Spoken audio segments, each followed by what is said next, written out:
अर्जुन युद्ध कर, हे अर्जुन युद्ध कर, ये गीता में लिखा है। अब युद्ध का टाइम है तो युद्ध करने दो। ये जीडी बख्शी हैं, हिंदुस्तान की सेना के रिटायर्ड मेजर जनरल। एक टीवी चैनल पर चल रही ऑपरेशन सिंदूर पर डिबेट के दौरान जीडी बख्शी इसलिए आपा खो बैठे क्योंकि इन्हें पाकिस्तान पर पूरे ऑपरेशन में बढ़त के बाद अचानक सीज फायर का मतलब समझ नहीं आया। Don't stop it! सुना, मैंने 37 साल जंग नहीं मारी फौज में। मैं जानता हूं इनको, मैं लड़ा हूं पाकिस्तान के कुत्तों से। जीडी बख्शी की जो राय है वो ये है कि हम सनातनी संस्कृति के लोग पहले किसी को उकसाते नहीं, हम जंग नहीं छोड़ते। अगर हमारे ऊपर किसी ने घूसपेट या आतंकी हमले के जरिए युद्ध थोपा तो बिना नतीजा, बिना शर्त सीज फायर क्यों?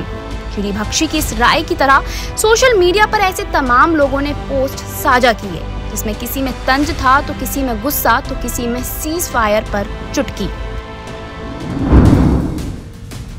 ऐसे ही वायरल ट्रेंड्स में एक नाम है इंदिरा गांधी का, जिन्हें सीज फायर से जुड़े हैशटैग्स में करोड़ों लोगों ने याद किया। तो आखिर 2025 की जंग से इंदिरा गांधी का क्या ताल्लुक? लोगों ने क्यों याद कर रहे हैं? इस सवाल पर आपको लग सकता है कि इंदिरा गांधी को उनकी पार्टी कांग्रेस के लोग वायरल कर रहे होंगे, लेकिन ऐसा बिल्कुल नहीं है। ऐसे तमाम लोगों ने इंदिरा गांधी की उस वीर गाथा को याद किया जिसमें उन्होंने 1971 की जंग में अमेरिका की आंख दिखाने के बावजूद पाकिस्तान को सबक सिखाया। अमेरिका इंदिरा गांधी को आंख दिखाता रहा, दुनिया भर में बैन करने और यहाँ तक कि सीधे जंग में उतरने की धमकी देता रहा, लेकिन इंदिरा गांधी ने सेना को निर्देश दे दिया था कि कुछ भी हो जाए, जब तक बांग्ला भाषी पाकिस्तान में पश्चिमी पाकिस्तान का जुल्म ना रुके तब तक हमें दुनिया की परवाह नहीं करनी। तब इंदिरा गांधी के लिए क्या ये आसान था? चलिए इसे शुरू से समझते हैं।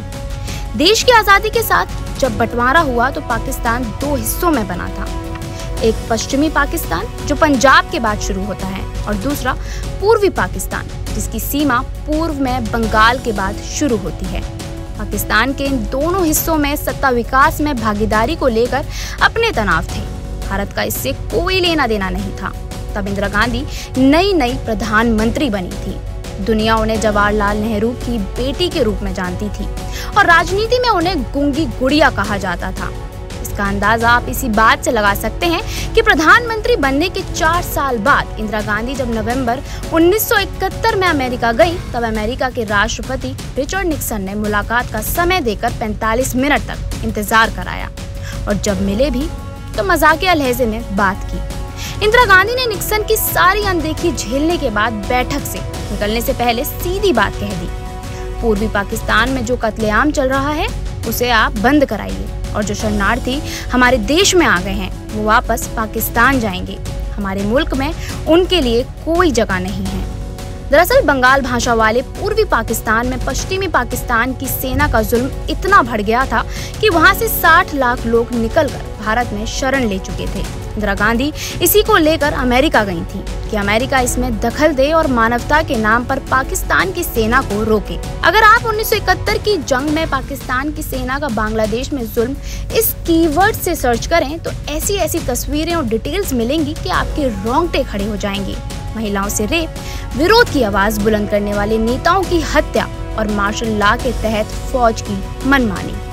इसे याद करते हुए एक इंटरव्यू में इंदिरा गांधी रो पड़ी थी कि दुनिया को ये जुल्म क्यों नहीं दिख रहा है, ये सब कुछ हमारे पड़ोस में हो रहा है, तो हम कैसे और कब तक चुप बैठें।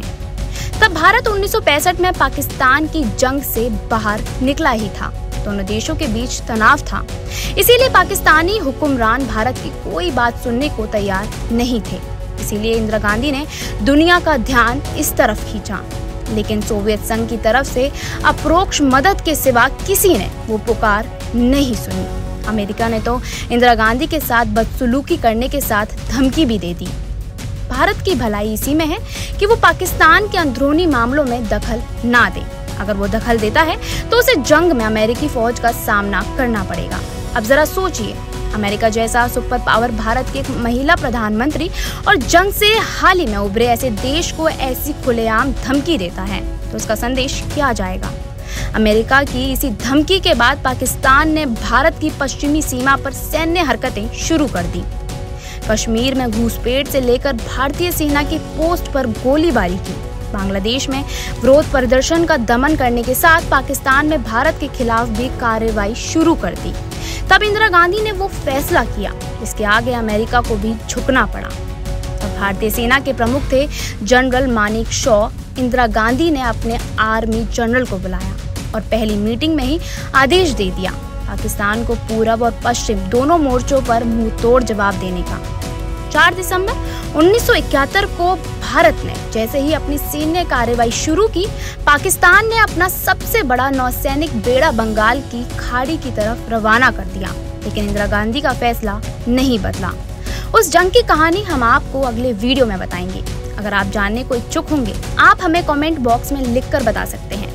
इस वीडियो में बस इतना ही समझिए कि अमेरिका की धमकियों के बाद भी भारत ने सिर्फ 12 दिन की लड़ाई में पाकिस्तान को दोनों मोर्चों पर पस्त कर दिया। पश्चिमी मोर्चे पर न सिर्फ पाकिस्तान को पीछे धकेला, बल्कि बंगाल के मोर्चे पर पाकिस्तान के 90,000 सैनिकों को एक साथ सरेंडर पर मजबूर किया। पाकिस्तान के आर्मी जनरल लियाजी ने जिस तरह से एक तरफा सरेंडर किया, वो दुनिया के जंगी इतिहास में अपनी तरह का अनूठा मामला है। और ये सबसे खास इसलिए भी कि इंदिरा गांधी के सैन्य ऑपरेशन से लाखों बांग्ला भाषियों को पाकिस्तान के दमन से मुक्ति मिले, बल्कि उन्हें अपने सपनों का देश भी मिले।